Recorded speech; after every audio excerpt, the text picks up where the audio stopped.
Good afternoon, everybody, and thank you all for finding time and visiting us today on Offbeat Talks. My name is D. Philip Alex, or Alex, and I am the founder and chief disruptor with Next Evolution Ventures.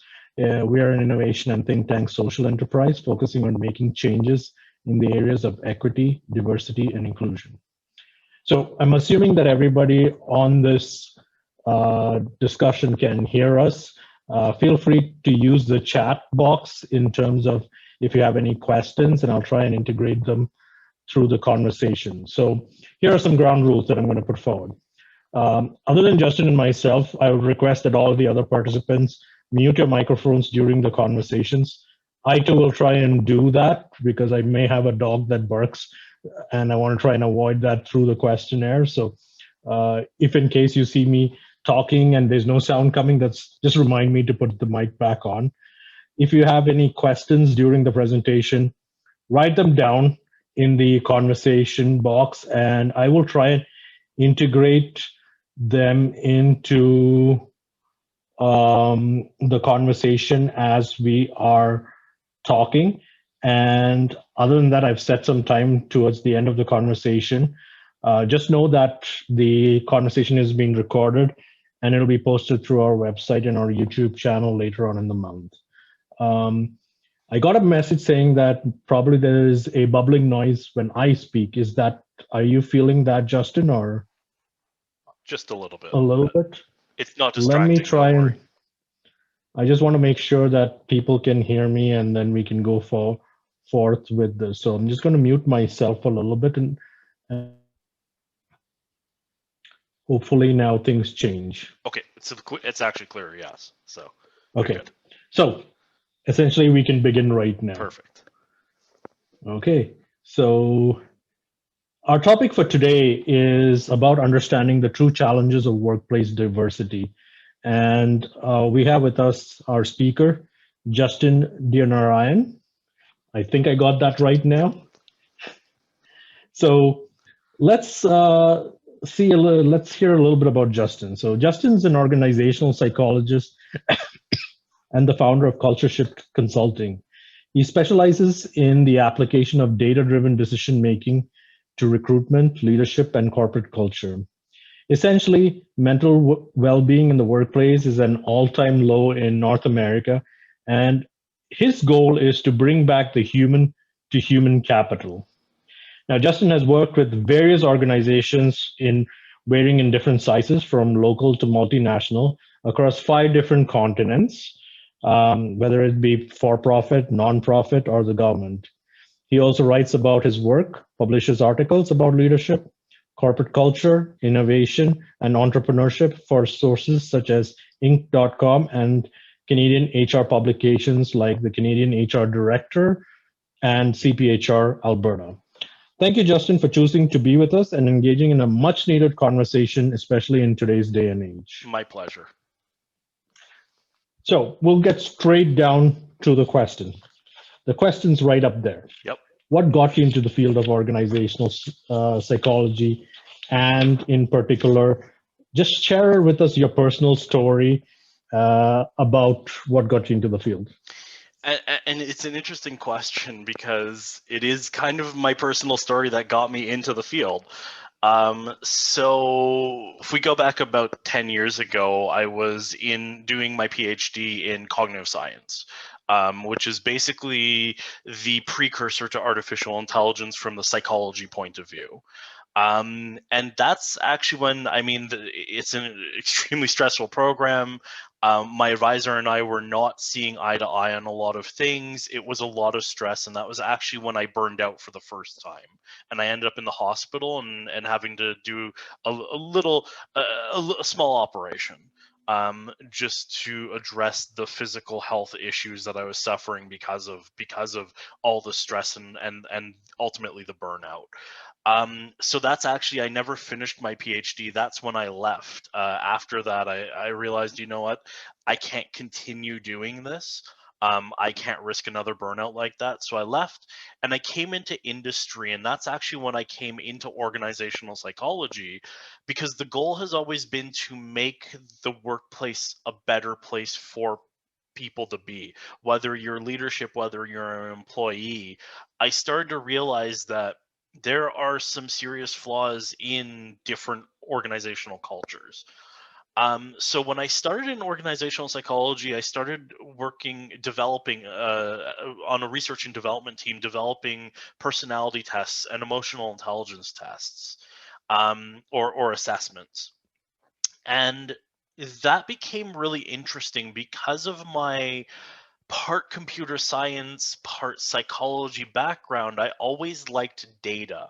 And I always liked, and of course, a huge driver to artificial intelligence is data, and data involved in learning. So it always struck me as, if we can find a way to measure these traits, these personality traits, these emotional intelligence traits, um, then has to be a way to incorporate these things in. And that's exactly what I started to do in my consulting work, helping organizations incorporate this data into their different processes, whether it's hiring, whether it's um, coaching leaders, or coaching leaders or future leaders even, just to be ready with their communication skills, their soft skills generally, to be in that position.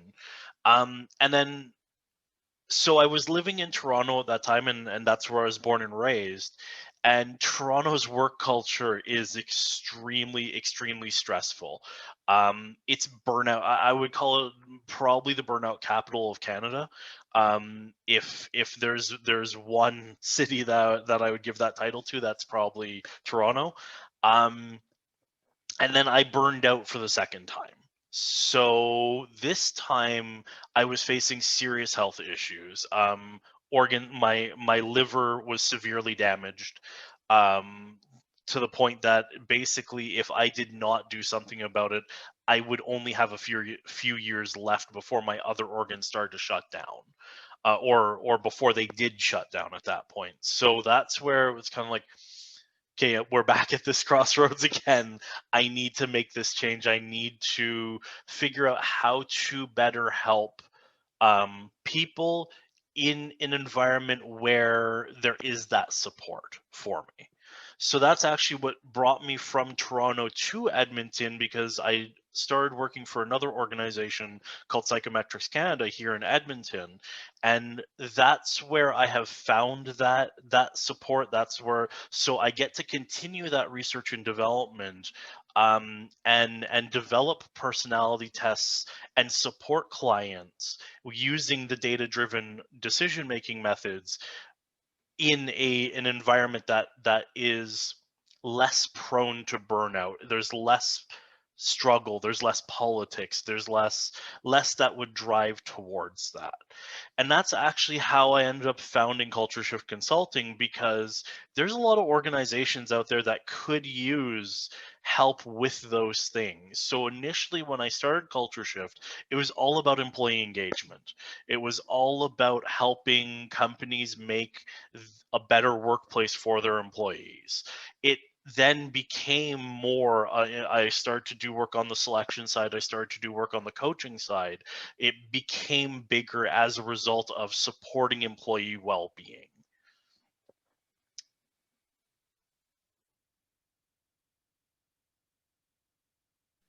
Sorry, I had to unmute myself. No problem. So you also founded Culture Shift Consulting through the process. Tell us a bit about your organization and your inspiration behind that. Yep. So right now the organization is just me as a consultant.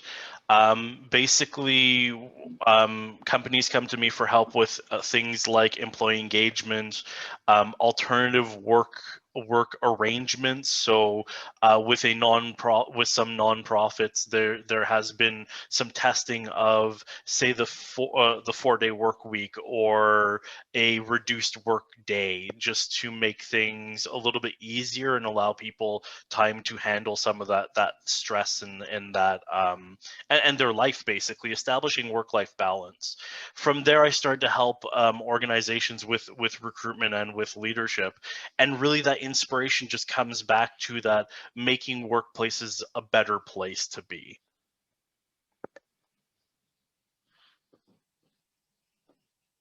Gotcha. Sorry. Yeah.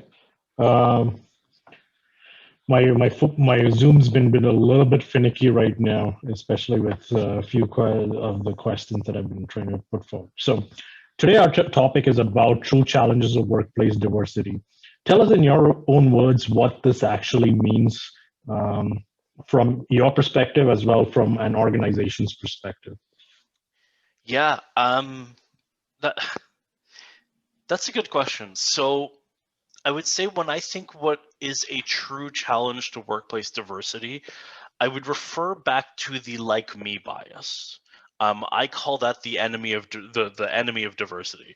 Essentially, the like me bias is people gravitate towards people who are similar to them, and it could be shared experiences. It could be your typical diversity measures such as age, gender, ethnicity. It could be simply we think the same way, or we have a bit of that confirmation bias, basically, and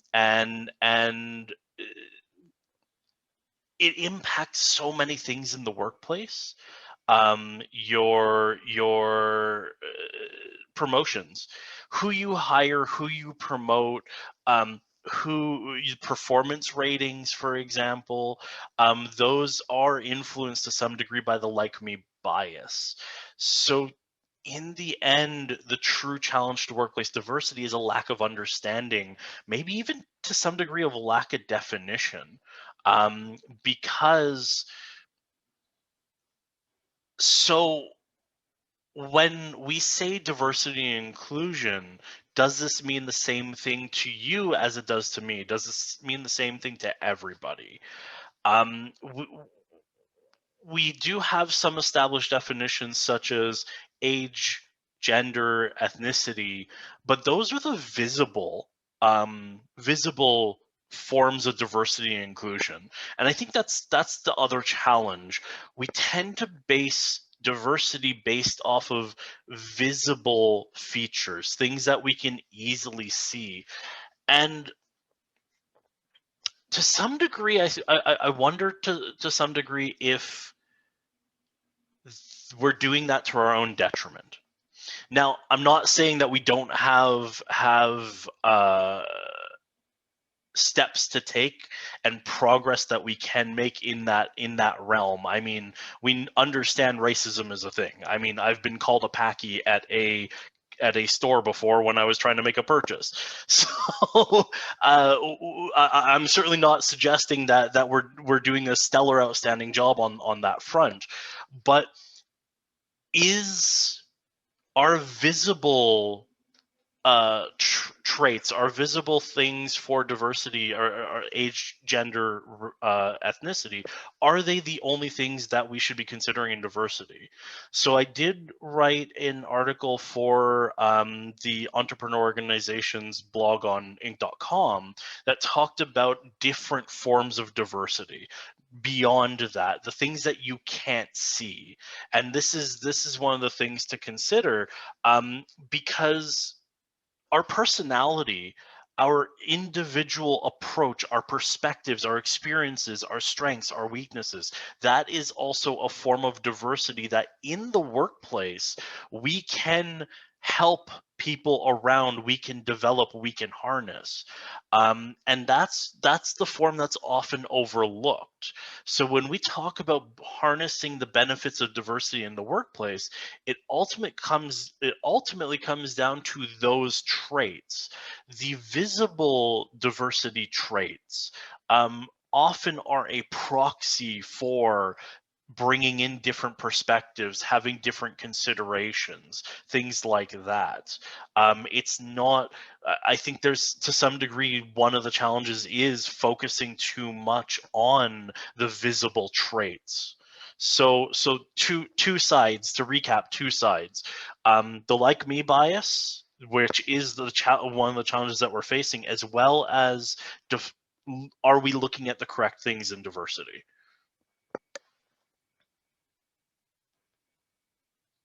So I like that you put that there's the visible traits and the invisible traits. And I actually wrote an article recently about the mashed potato analogy around diversity and inclusion. And I said, okay, take your making mashed potatoes now. Typically, main ingredients: potato, water, milk, salt, basic ingredients. The way that I looked at it was, and trying to take what you said, is a potato is still a potato, but you could use a different type of potato. Does it mean gold Yukon potato? It could be russet potatoes. You could be the sweet potatoes. It could be. Each one has an invisible trait to it, in the sense that you don't know how it tastes unless you actually cook it and see how it actually meshes. But at the end of the day, it's still a potato, Yes. right? Right. So I like that component where you talked about, like, there are few things that is just visibly right there for us that we know. It's gender, age, color, and so on. But there's that whole invisible component where even mental health components come into play, like the ADHD, OCD, all those type of traits come into the mix in terms of things. I want to touch upon one little thought, because I find this is very common with organizations. Yep. It's around the word tokenism. Mm-hmm. And it's about, and I've had the experience as well, is when I walk into doing maybe a diversity and inclusion component, people say, well, you're the best person to do it because you get it more than others do. What are your thoughts around those components, where there's an assumption that just because you are of a particular race or you have a particular skill set, and that's regardless of race, you get thrown into the mix because there's an expectation because of what you bring to the table. And so, what are your thoughts on it? That's interesting because I've been approached with somewhat of the similar attitude in the past, and I think it's a slightly dangerous way to approach it, because you are making assumptions. You are making assumptions about somebody's approach, about somebody's knowledge, their history, based on a visible trait. Um, and to me, tokenism goes a little bit beyond the who we choose. It goes into the intention of the organization. So for example, I have had some organizations reach out to me, and after having that conversation with them, I was just open in telling them, I don't think I'm the right person for what you need.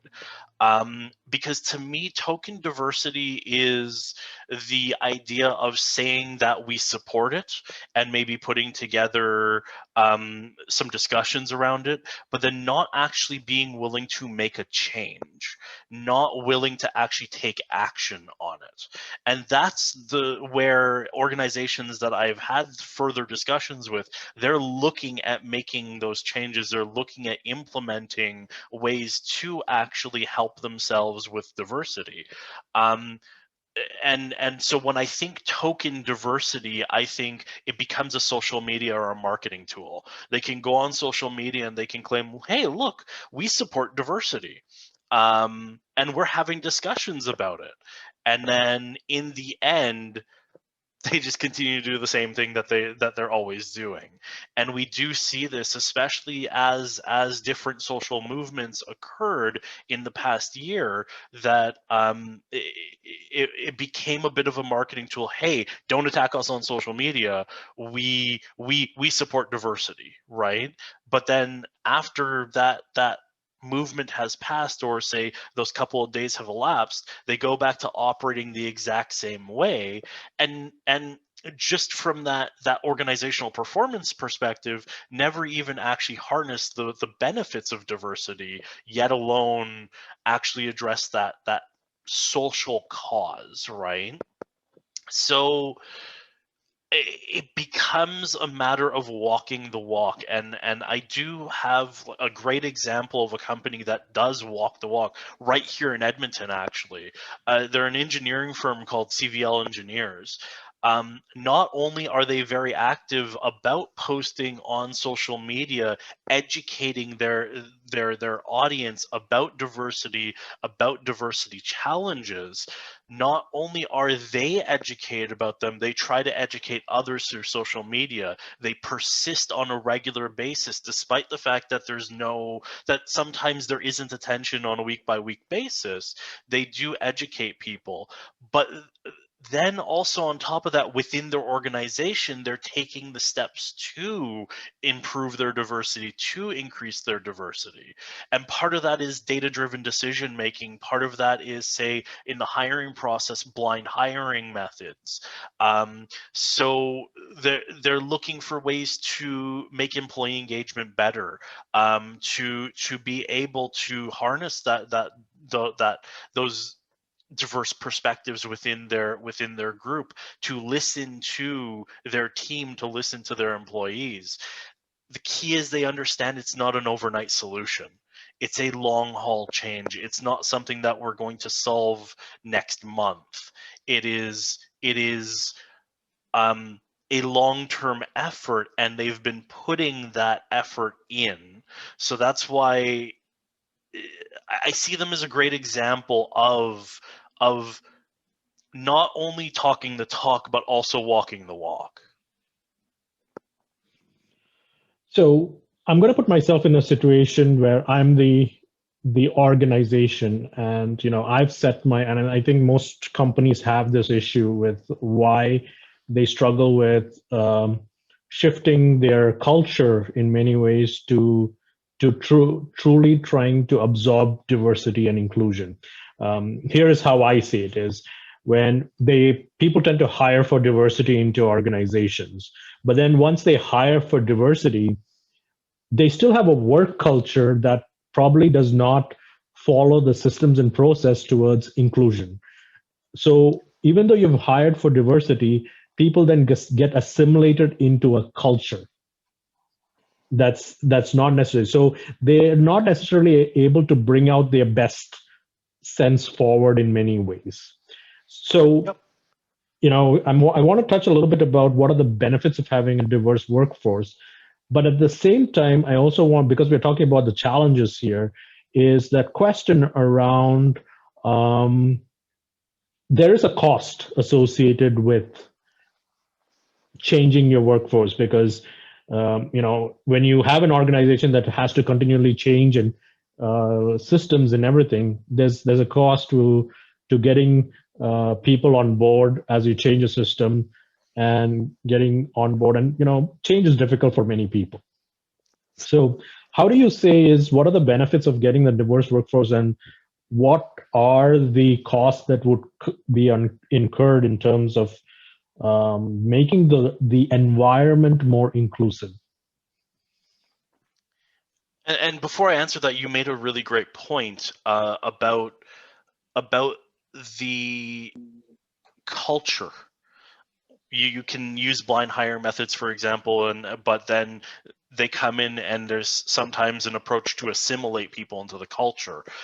That's where I think one of the challenges on that employee engagement side of things, for example, is that culture, for example, and whether or not, say, leadership teams are aware of that culture and supporting that culture.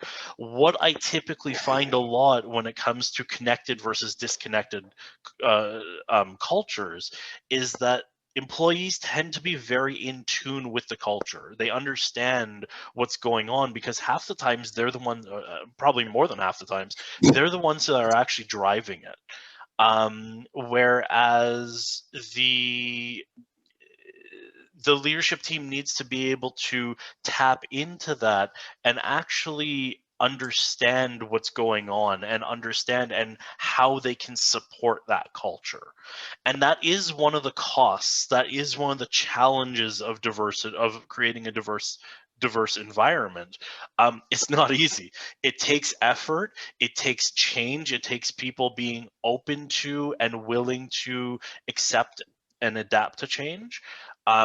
It does require listening to what's going on, taking other people's perspectives, understanding whether you're at the leadership or at the employee level, you need to be willing and open to understand the other perspectives. You have to be willing to acknowledge them and take their perspective.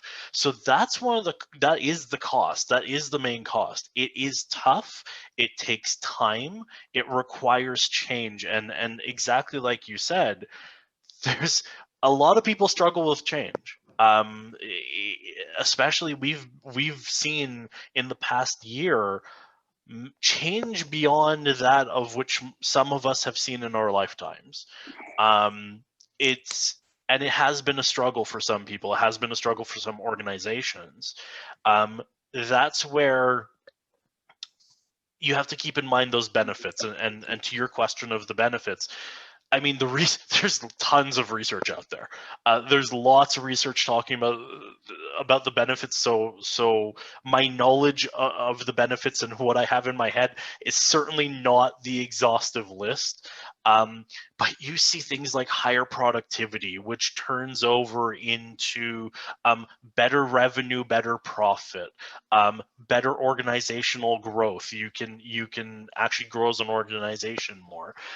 Improved decision making and creativity. So when you're looking at innovation, for example, that's one of the areas. Diversity of perspectives really helps with innovation. So you adopt a wider range of skills. You have that wider variety of perspectives to consider when approaching a problem, when trying to solve something or trying to make things better. Employee engagement and retention, and I come back to this a lot. Engagement and retention, this is one of the biggest things right now. Diversity is becoming more and more important to individuals in the workplace.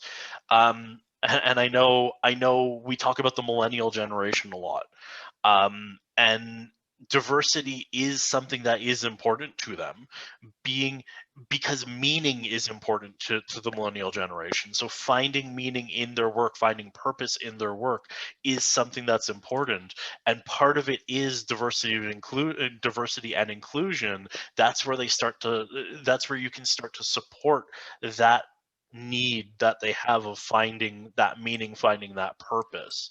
And that starts to help with retention. But it's not just the millennials, it's all ages. It is really, to some degree, a cross.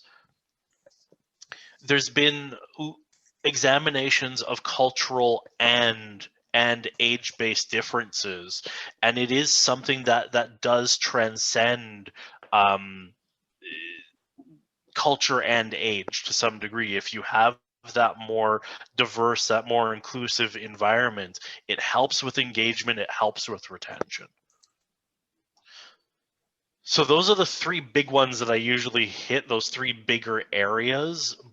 It's certainly not the complete list of the benefits, but it is something to certainly keep in mind when you are approaching those challenges, the cost of implementing diversity inclusion. I mean, it's going to be challenging. It's going to require change. It's going to require a lot of effort. But there are great benefits to it in the end. So I have some interesting comments coming through in the chat as well, and I'll try and bring it up through when we start talking a little bit about the strategy component through that. And if we don't get the exact question right, please do so when we have the session to open up. So I'm just going to be moving a little bit on to a recent article that got posted in January of this year with the Globe and Mail, which really talked about inequality in many ways. And the stats just show it. It's like the wage difference between men and women, the number of people that are in CEO level and managerial positions tend to be more male dominated than females, even though the legislation has been passed way back in the 1950s or the 70s, one of those. And we're just talking about gender here. forget about the other aspects of diversity. So, what are your thoughts on this? And I also want to know is this an indicative of how things are in Alberta? So my thoughts first off, honestly, data-driven decision making. The data is the data. There's very little subjectivity to it. If this is what the research is finding, and I mean, you'd have to go through and really scrutinize and pick apart their methodology, but given their sample size, chances are methodology is not going to create chances are their methodology is not going to create a huge discrepancy in their findings.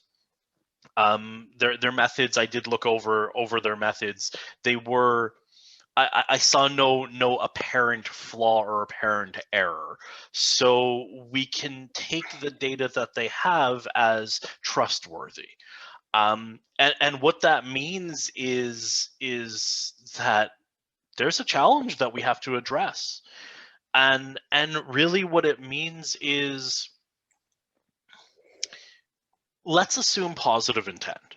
Let's assume that hiring managers, people making these decisions that were promoting others internally, that they weren't actually trying to be sexist, that they were actually just trying to do the best. Let's assume that positive intent, because in the overwhelming majority of cases, there isn't negative intent.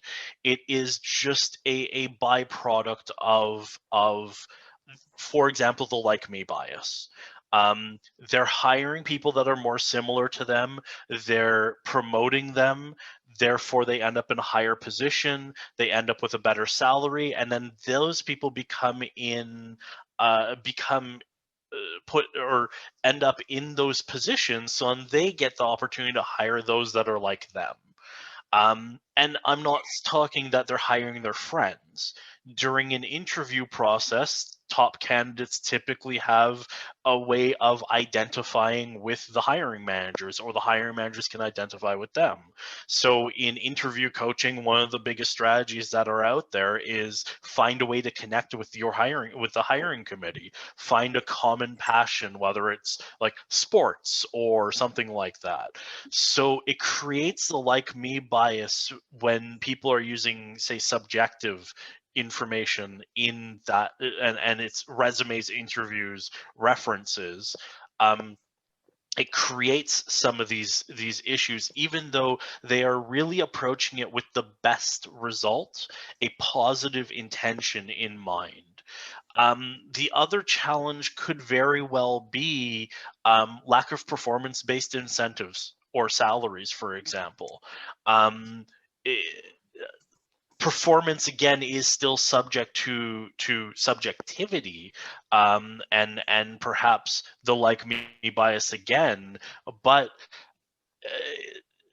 I don't have the specific research example at the top of my head, but some of the research does show that with performance-based rewards, there's an increase in employee engagement, increase in retention, and this applies equally across diversity measures. So that's where perhaps that is one way of closing that gender gap in pay. It's, again, not going to be a short-term solution. It is a long-term problem, because as you said, the legislation was passed many years ago, 40 plus years ago, and still we haven't caught up to the intentions of the legislation. So I think really it is a matter of looking at the systems, looking at the processes, and improving those, and that's how we're going to get to that, to solve the problems that the article is highlighting, and that we can't address otherwise, or the data is showing that we still have. As for your questions of whether this is specific to Alberta or not, or at least applies to Alberta, I would say this applies to North America as a whole. This is not just something that we see in Alberta. These challenges, I mean, the Globe and Mail was nationwide. The Globe and Mail article was a nationwide study. So we know, at least within Canada, we're having this across every province. Like, we know that for sure based on the Globe and Mail article by itself. But then when you look at other research, and then through my experience working with different organizations, you see this at least North America, whether it's beyond North America into other working cultures such as Europe, Asia, Africa, Australia, possibly, most to some degree, probably. Maybe not to the same degree. For example, Europe, certain countries in Europe are actively trying to solve this issue, so they're probably a little bit better than their stats are probably better than ours. But I think this reflects North American work culture as a whole, not just any individual pocket, say Alberta or Toronto or Vancouver or New York. I think this is North America as a whole. So interesting you bring this up, because I was seeing comments coming in as well, which essentially kind of prove that, and I'm not talking about gender parity here, I'm talking about as you grow up into an organization, into the leadership positions, it tends to be more white people right now. That seems to be the seniority level, and typically more on male dominated than female oriented. And somebody mentioned in AHS, for example, you see that whole gap where as leadership grows, it's becoming typically white people, and more of the technical positions with related to patient management and so on tend to be more people of color. Yep. When you look at it from even the city of Edmonton as such, you look at it and you see the hierarchy. You don't see a lot of diversity within the organization. It's within the higher up levels in the organization. Take, for example, council. You have one person that's a person of color, two women there.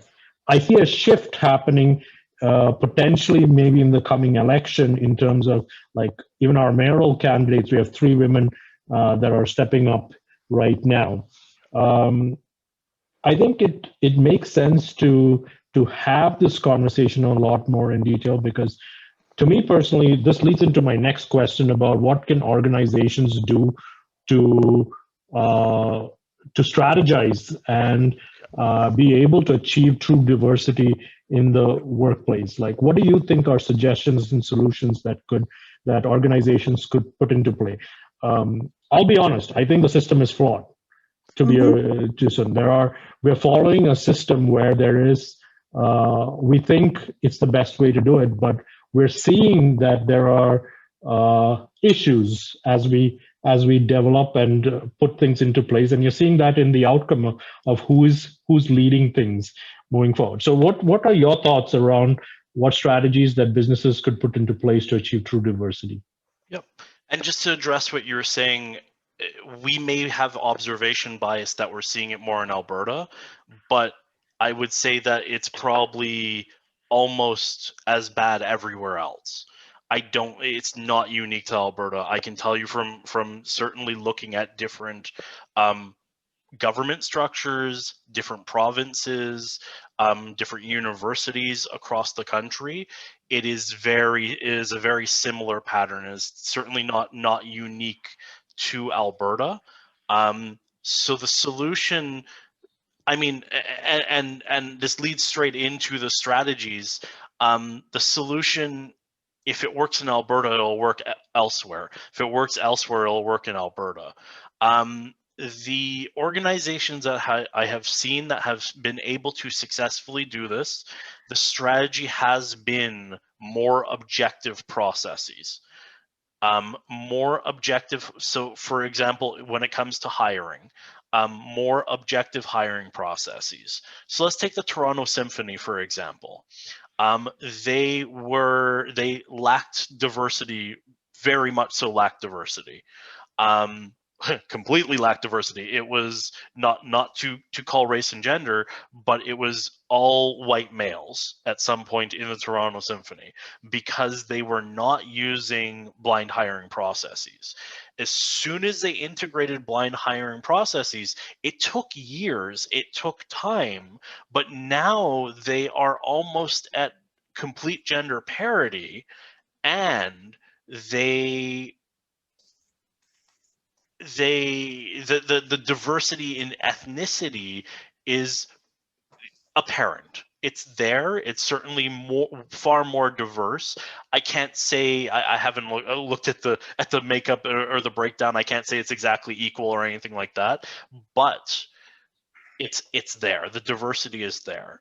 So in terms of achieving true diversity, part of it starts at that hiring level, using more objective hiring processes. Then when it comes to engagement, the engagement level, it is looking at the company culture, looking at ways that you can harness those diverse perspectives. Part of that is understanding those. And that's where a lot of companies fall or falter, because they don't actually take the effort, take the time to create that awareness within the organization, or that self-awareness of that individual's, say, strengths and weaknesses, or the perspective that they bring. Everybody understands that they bring a perspective, but a lot of people have a hard time articulating it because they're not entirely sure what that perspective is. They don't have that clarity. So it's bringing in that employee engagement, that support to employees, to be able to create that understanding. As I'm seeing that comment, yes, to create that understanding for sure. There is that need to create that self-awareness, and that applies at the leadership level. Then you need to avoid that, what I call the disconnected corporate culture, where leadership sees something happening, they don't feel like it's going to benefit them like immediately or in the short term, and then they need to, and then they feel like they need to change it in a direction that doesn't really help. They start fighting against the culture that's emerging. So if employees are building an engaged culture that supports diversity, that supports inclusion, leadership teams need to be willing to encourage that. In most of the circumstances that I've seen, employees are the ones that are building the culture, and leadership teams tend to be the ones that are breaking it. So that's why I don't think the responsibility is on leadership to build that culture. It's not going to be a top-down solution. It needs to be a bottom-up solution.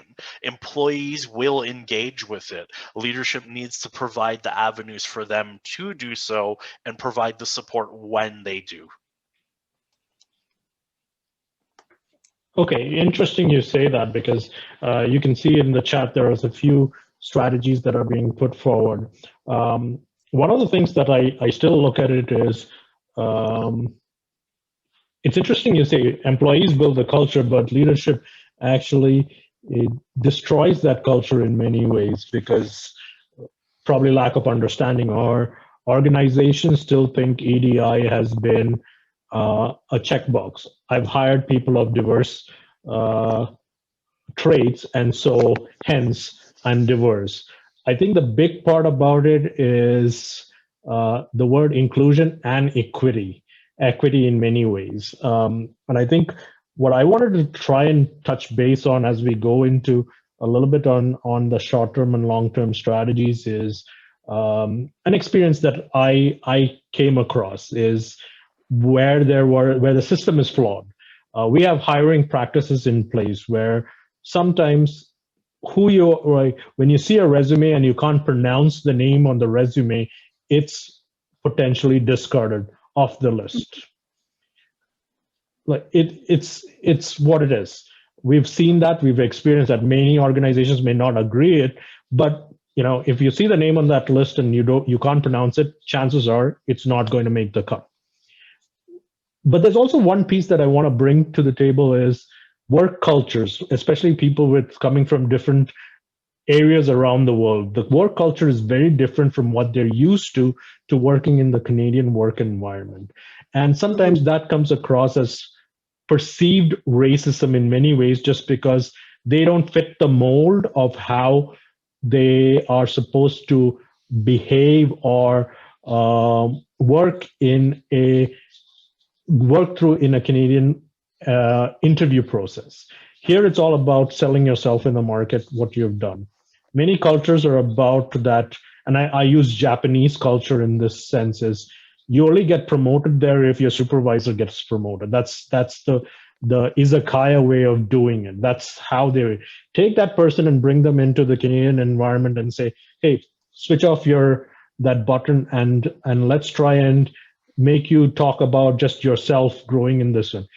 It's going to be hard for that person to actually, change, like do a behavioral switch into shifting from what they've been brought up with into this culture. Yet organizations are still struggling with, they're fixed on their system of hiring in the way that they're doing. I know that organizations have tried looking at blind recruitment, and you talked a little bit about this, but they've failed in many ways. So, if you could provide us with maybe some terms of what could be long-term strategies, because you're right, this is going to take time. There's no quick fix to this. There are potentially some quick wins, but long-term, it takes effort. It takes effort and time to make that shift, and that comes straight from the top. It needs that person at the top has to willingly accept that they are going to make mistakes as they do. But at the same time, the willingness to make mistakes is going to actually help build the momentum towards moving the direction towards being more of an inclusive culture. Because one of the things that I've noted is, whenever you hear Black Lives Matter, there's a group of people that goes like, no, it's not about Black Lives Matter, all lives matter. It's true, all lives matter, but there are marginalized groups that need the help and assistance to shift to become that basis of where there's justice and equality. So tell me your thoughts. There are many right now, but where I'm going to start is kind of that bigger picture. A lot of what you just mentioned aligns with psychological safety. That entire concept of, so the leadership showing, hey, we're trying, we've made mistakes, we acknowledge those mistakes. That creates an environment of psychological safety, because then others, employees, know it's okay to make a mistake. It's okay not to get things right, because, hey, look, our leaders are willing to admit that they didn't get things right, and they are taking steps to fix them. So therefore, it becomes more okay.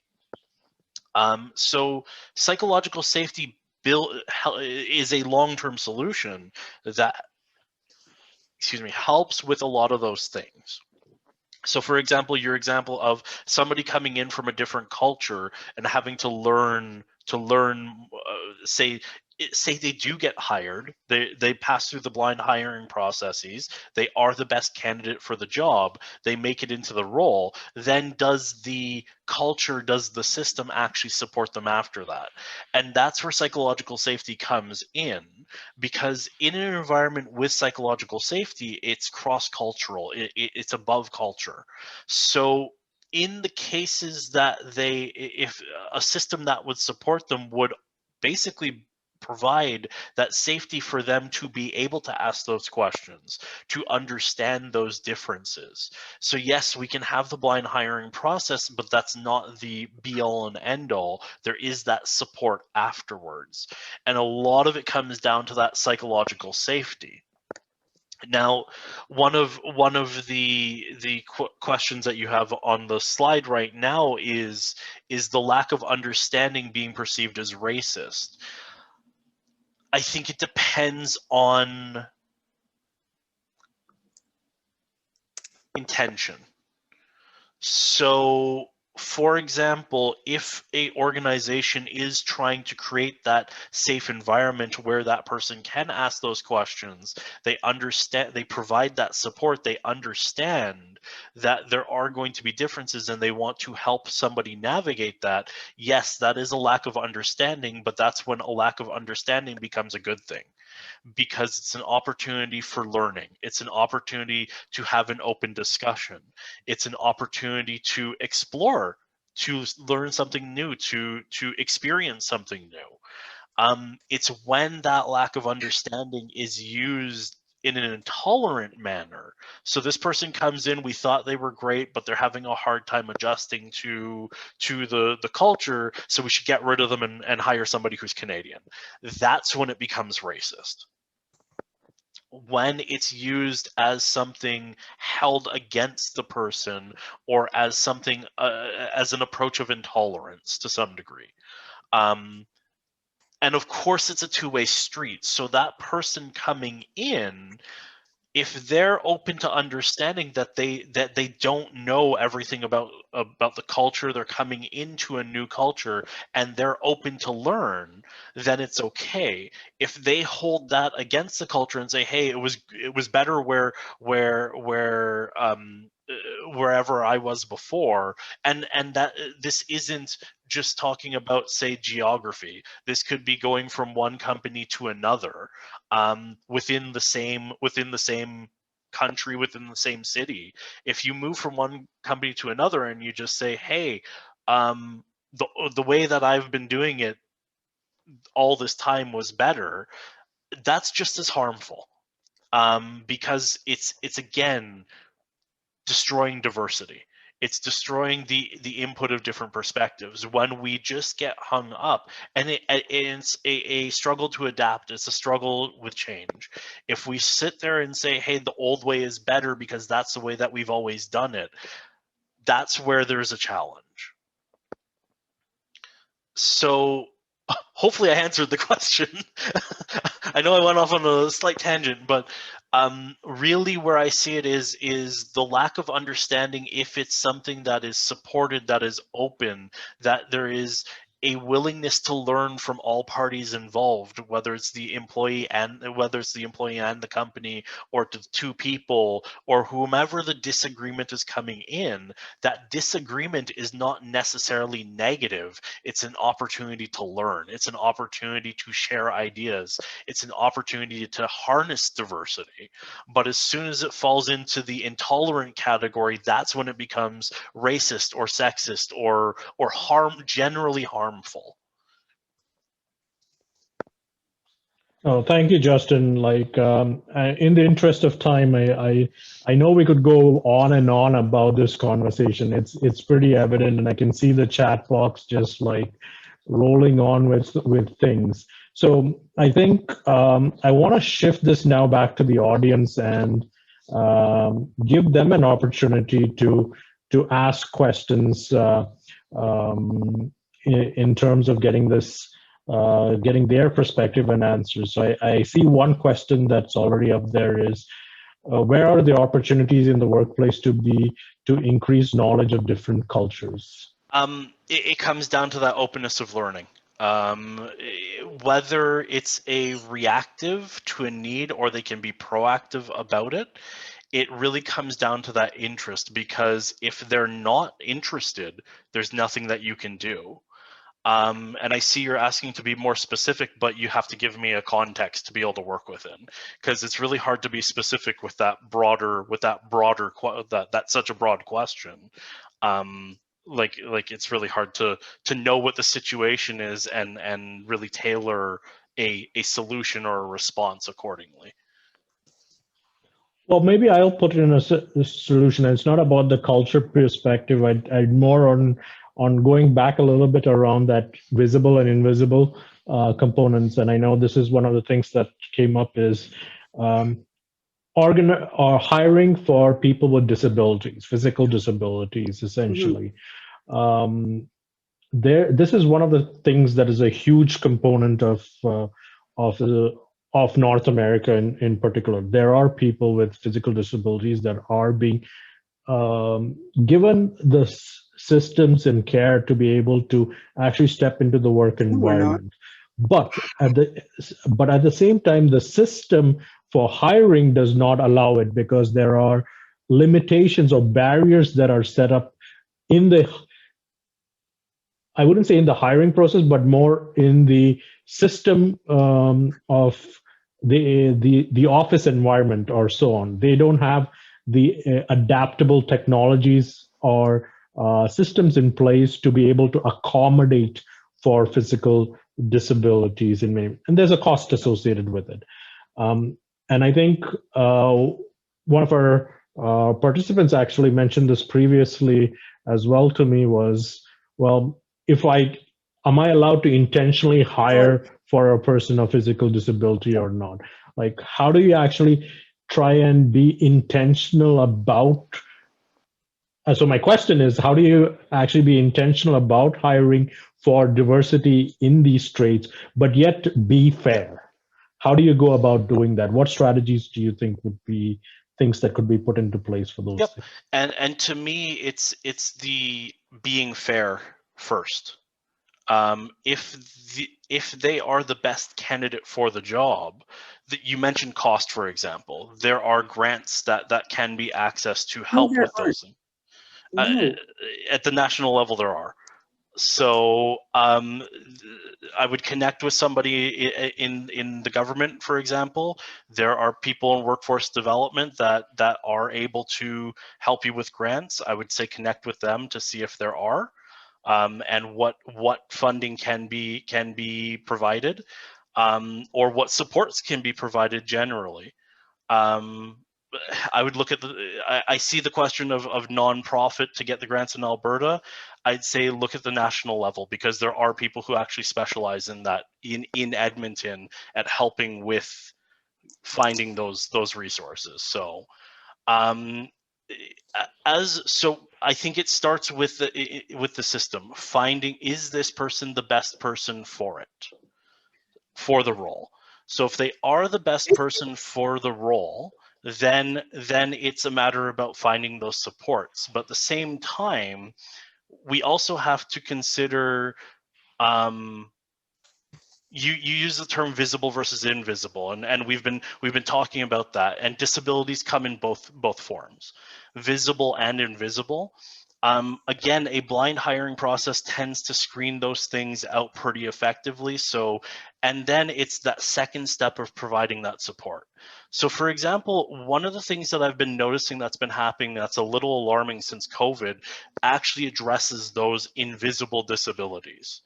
And so, for example, COVID has been stressful, and I'm a huge proponent of mental health in the workplace. I advocate this very strongly.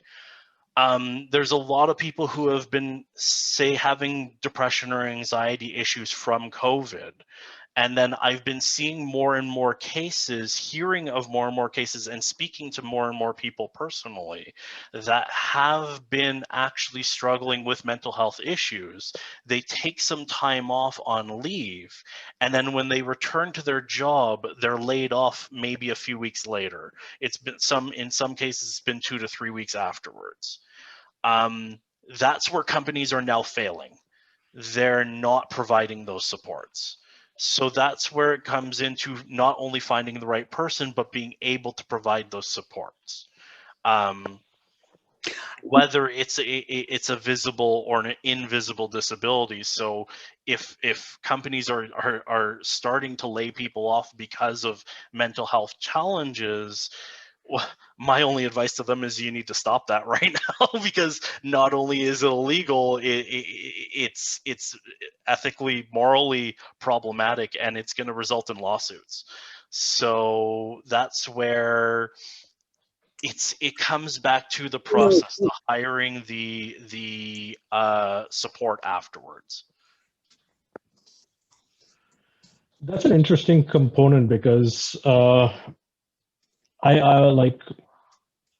would say that with mental health, for example, people can take some time off and then they come back in, but there is a short period between which they can allow you to work that short period, and then post that time frame they can fire you for no reason, even though Very deep. subconsciously you know that it's about the mental health issue, but once they have lapsed part those systems, even the lawyers in the legal system are struggling to find ways to do it. So there's a loophole in a way where I've seen it happen, where there are concerns about how organizations are navigating through the whole mental health component. Yeah.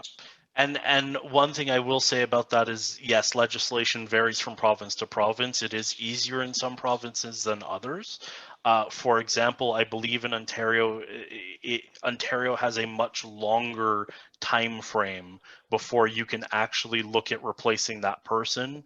It can even transition into long-term disability before you can actually do that transition. I'm seeing somebody saying same day in Alberta. I would suggest consulting with somebody in HR. I know many HR consultants and many lawyers in Edmonton that would say otherwise.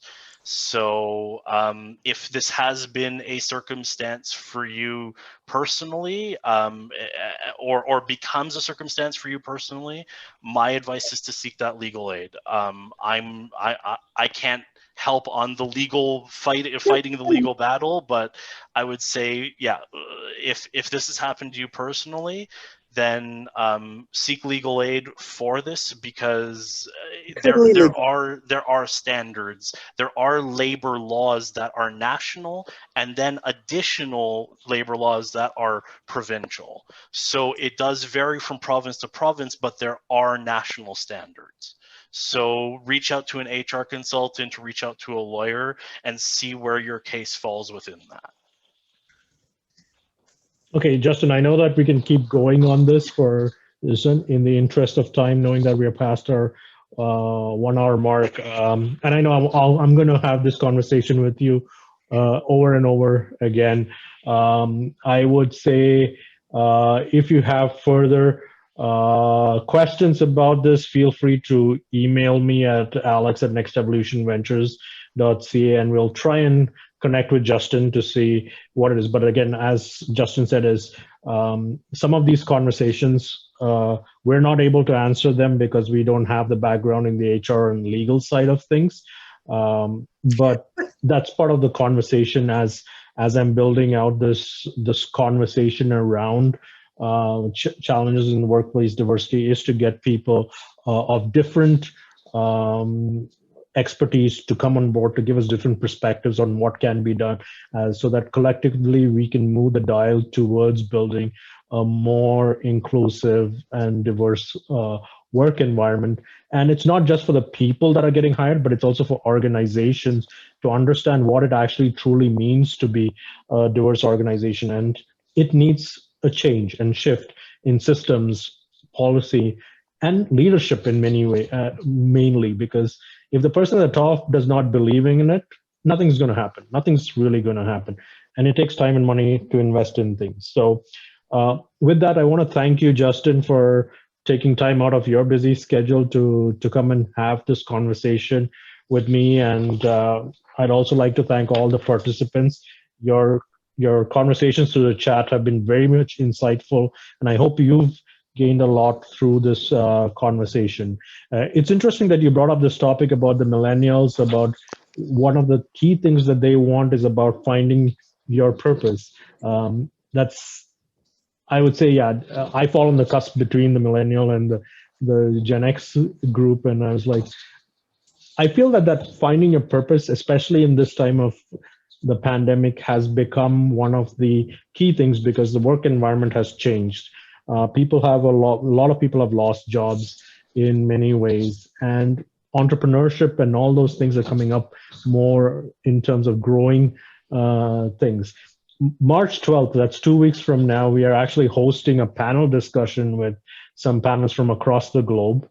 And our topic is actually about how do you shift your mindset while you find your purpose. And so I invite all of you to come and join us, and you'll see that happening through the little post that I am going to have on LinkedIn and Instagram and Facebook. We're going to be talking a little about that topic.